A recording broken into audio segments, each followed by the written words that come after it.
Hello and welcome to the Tour de France update presented by Grupetto Chat. Today's stage was the final mountain stage of this year's Tour de France.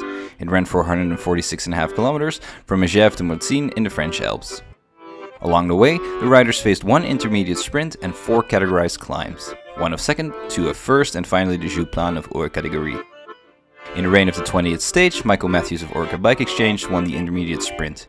With the points classification already decided in the favor of Tinkoff's Peter Sagan, the green jersey will stay in his hands ahead of Marcel Kittel of Ethics Quickstep and Michael Matthews, who inches in on Kittel with one more sprinter stage to go. The first three climbs of today were topped by Thomas de Gent of Lotto Soudal, but Rafael Michael of Tinkoff has a big enough gap to Thomas de Gent and Jarlinson Pantano of I Am Cycling in a mountains classification to take home the polka dot jersey tomorrow.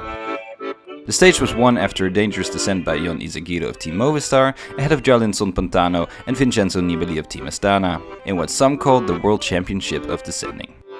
Even though today was the final chance to attack Team Sky's Chris Froome's yellow jersey, he held up with the help of his team, and the top 5 of the general classification remains unchanged, with Chris Froome topping the GC ahead of Romain Bardet of Arche Desert and Nairo Quintana of Team Movistar. Tomorrow's stage is the final stage of this year's Tour de France, with the traditional finish on the Champs-Élysées in Paris. Along the way in this 113km long stage, the riders will face the final categorized climb of this year's Tour de France and one intermediate sprint before we will see the sprinters that are remaining in this year's Tour de France battling it out for the crown here in Paris. Tune in again tomorrow for the final Tour de France update by Grupetto Chat, and please subscribe to this channel. And also be sure to check out our podcast on www.grupetto.chat or search for Grupetto Chat on iTunes or Google Play Music. Thanks again for listening, and we'll see you tomorrow.